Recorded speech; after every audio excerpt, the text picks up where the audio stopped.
সবকিছু ঠিক থাকলে কয়েকদিনের মধ্যেই লন্ডন থেকে বিএনপি চেয়ারপারসন ও সাবেক প্রধানমন্ত্রী খালেদা জিয়া দেশে ফিরবেন। এ সময় তার সঙ্গে তারেক রহমানের স্ত্রী জুবাইদা রহমান ও খালেদা জিয়ার প্রয়াত ছোট ছেলে আরাফাত রহমান কোকুর স্ত্রী সৈয়দা শর্মিলা রহমানও দেশে ফিরবেন। ঢাকা লন্ডনের নির্ভরযোগ্য কূটনৈতিক সূত্রগুলো এরই মধ্যে তথ্যটি নিশ্চিত করেছে। সূত্রের বরাতে জানা গেছে, বর্তমানে যুক্তরাজ্যে বড় ছেলে তারেক রহমানের বাসায় চিকিৎসাধীন সাবেক প্রধানমন্ত্রী খালেদা জিয়ার পূর্ণাঙ্গ স্বাস্থ্য পরীক্ষা চলছে। কাতারের বিশেষ এয়ার অ্যাম্বুলেন্সে করে তাকে দেশে ফেরানোর প্রস্তুতি চলছে।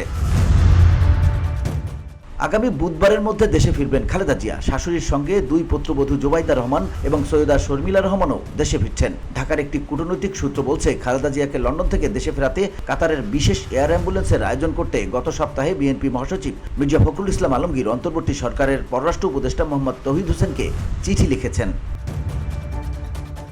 চিঠিতে বলা হয়, সাবেক প্রধানমন্ত্রী খালেদা জিয়া উন্নত চিকিৎসার জন্য বর্তমানে লন্ডনে রয়েছেন। তার শারীরিক অবস্থা স্থিতিশীল, তবে আশঙ্কামুক্ত নয়। তথাপি তিনি এপ্রিলের শেষ সপ্তাহে দেশে ফিরতে আগ্রহ প্রকাশ করেছেন। ওনার শারীরিক অবস্থা বিবেচনায় চিকিৎসক বিশেষ এয়ার অ্যাম্বুলেন্স করে দেশে ফেরাতে পরামর্শ দিয়েছেন।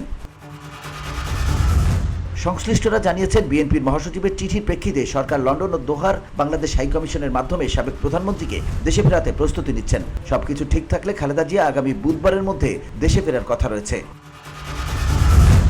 বিএনপি চেয়ারপারসন খালেদা জিয়া 2018 সালে একটি দুর্নীতির মামলায় গ্রেপ্তার হয়ে পুরানো ঢাকার কেন্দ্রীয় কারাগারে বন্দী ছিলেন। কোভিড-19 মহামারীর সময় বিগত সরকার তাকে বিশেষ বিবেচনায় কারামুক্তি দেয়।